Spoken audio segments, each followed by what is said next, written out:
a mission, shaken and stirred. I'm Susie Timm. And I'm J.E. Pizarro. And we're here today at the R Bar on the Camelback Inn patio with the drink diva herself. She's intoxicating, she's a cocktail goddess, she's the director of beverage, Trudy Thomas. She's going to show us how to make some outstanding cocktails on this beautiful afternoon in Phoenix. As you may recall, last time Susie and I squared off in a cake decorating battle that I won. But this time we're going to do it with alcohol.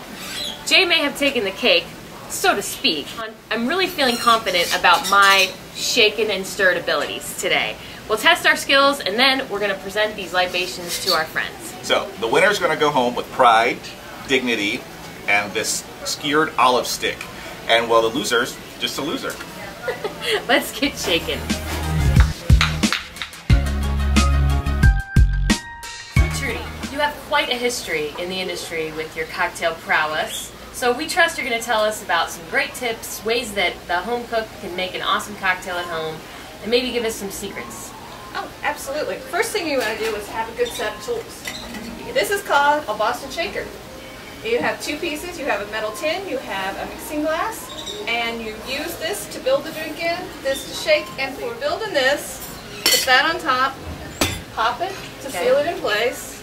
You want to shake it this direction so that if the seal breaks, all this stuff goes that direction and doesn't shoot out on the patrons, that could be fun. friends and neighbors. Yeah, well, you can do that if there's people It's like you don't SeaWorld, like but at the bar, with drinks. right? Okay. So then you break the seal, and you're going to use a strainer. And you're going to use that strainer depending on whether you want some fruit bits in to push it back and forth. I know ice is a really important part of cocktails. Ice is the most important part of cocktails as far as I'm concerned. And we use this wonderful large cold draft ice. It's the hardest and the purest ice available on the market. Wow. The first thing I'm going to make for you is one of our Rita margaritas. And if Jay, you'll hand me the lime juice there. It's one of the green top. Green lime. Green lime. I build everything from cheapest ingredient up to the most expensive, adding ice last. And the reason I do that is because I don't want to dilute the integrity of the cocktail by pouring warm products over ice and milk. Okay, so we're going to start. Our Rita margarita is 1.5 ounces of lime sour. We fresh juice our limes every day, and lime sour is 50-50 simple syrup and 50% lime juice. I'm going to add a 3/4 ounce of Cointreau to the Rita margarita. That gives it a little bit of sweetener. I'm from the school that if it doesn't have an orange product in it, it's not really a margarita. So it can have an orange liqueur, Grand Marnier, triple sec, Cointreau, any version you want, but for me, it's got to have an orange liqueur to be a margarita. Now, as far as I can recall, the Camelback Inn has an herb garden. You actually implemented this, that you started a bartender's herb garden here. We do.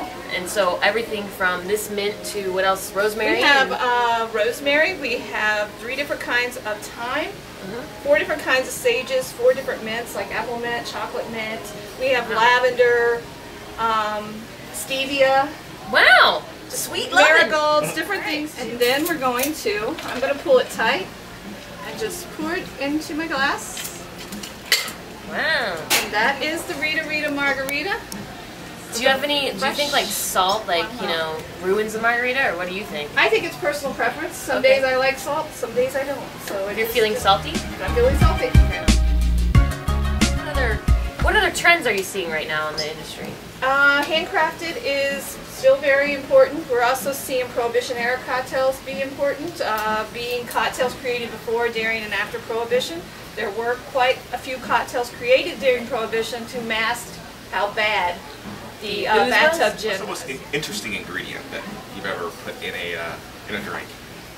Recently for the Oscars, I created a Julie and Julia Manhattan, and we added beef bouillon to the Manhattan. Okay, so what I did here is I've added my base ingredients. I'm going to make you an orange pineapple mojito with mint from our herb garden. Got that in there. This is a muddle. You want to muddle with this in. Your hand goes here. And you don't want to muddle to the point that you really rip the mint apart because it'll make the mint very, very thin. There's no point in muddling to the mint is in bits and pieces because no one wants mint in their teeth. No. And no one wants a bitter. I like working with darker rums because I like full flavored drinks. So I'm going to add 2 ounces of Myers rum. Can't have a mojito without the lime. So I'm going to add a bit of lime there. Take that. Then we're going to shake this up. Now, a lot of people will say don't shake a mojito, build it in the glass, but I like my cocktails to be pretty. Because it is an orange pineapple mojito, I'm going to add just a little more float of Cointreau on the top to give it a little more orange flavor. Any other tips that you think are essential to an awesome cocktail? Well, for mojitos, one of the things I forgot to do is I like to stir the fruit up into the drink.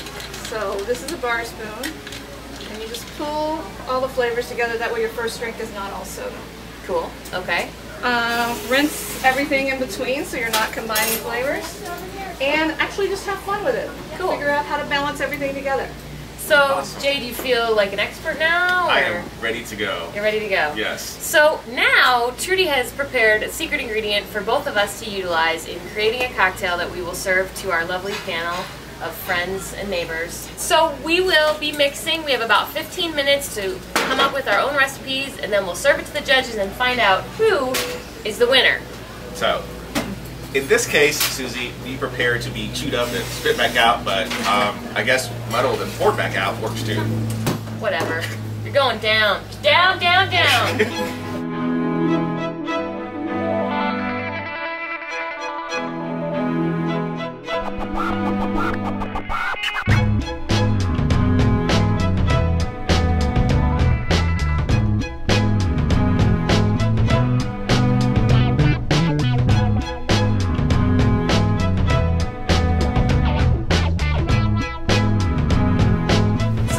Truth has arrived. We've now created our libations, and our panel of judges are going to judge who the winner is based on several criteria. Buzzability, and we don't mean alcohol content. We mean, would this drink sell if it was on a cocktail bar menu near you? Looks, the beauty and splendor, and we're really not so prideful that we don't think it's okay to judge on looks. And most importantly, taste. But I guess it doesn't matter what we think, it really matters what our judges think, so. Yum. Do you think you agree? or perhaps we should add name as well. Let's add name. You better think of a good name, mister. The Puerto Rican Pineapple Nacional. This is my raspberry riches. Bitches.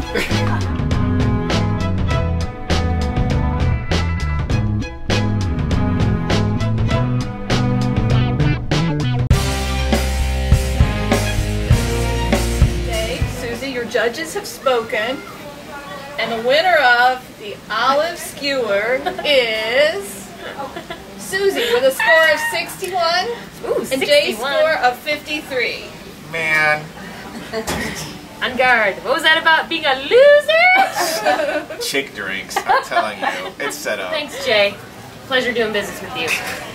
Tune in next time for our next episode of Foodies on a Mission. Until then, bon appetit. Take care.